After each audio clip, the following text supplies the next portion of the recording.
Hi guys! Let's do re-unboxing of my A57 5G Samsung Galaxy. Here. Guys.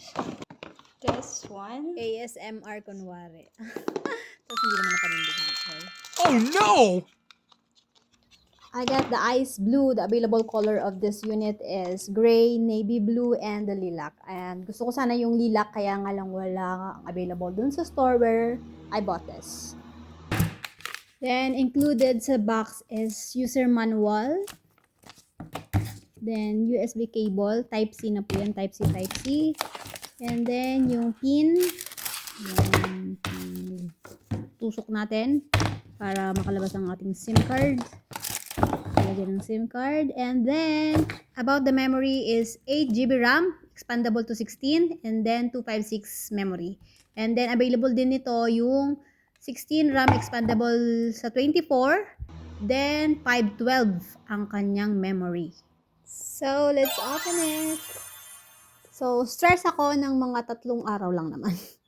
Kasi nga, I have the old one, the A53. Then, nag-block screen siya, guys. Sakit daw yun ng Samsung ngayon. Samsung, bakit naman ganun? What? So, ayan. Welcome. Then, start. So, yun lang. Tuloy-tuloy nyo lang yung instruction dyan. Next, next, next. Ganun. Bahala na kayo dyan.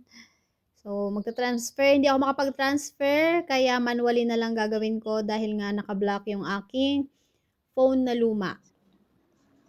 So, yan.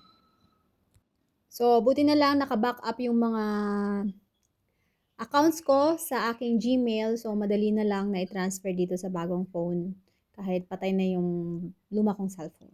So, welcome to Samsung. Ayan. Di mo nyo guys, ang ganda niya. Para siyang white kung titingnan. Napaka-light yung blue niya. Light blue, ice blue.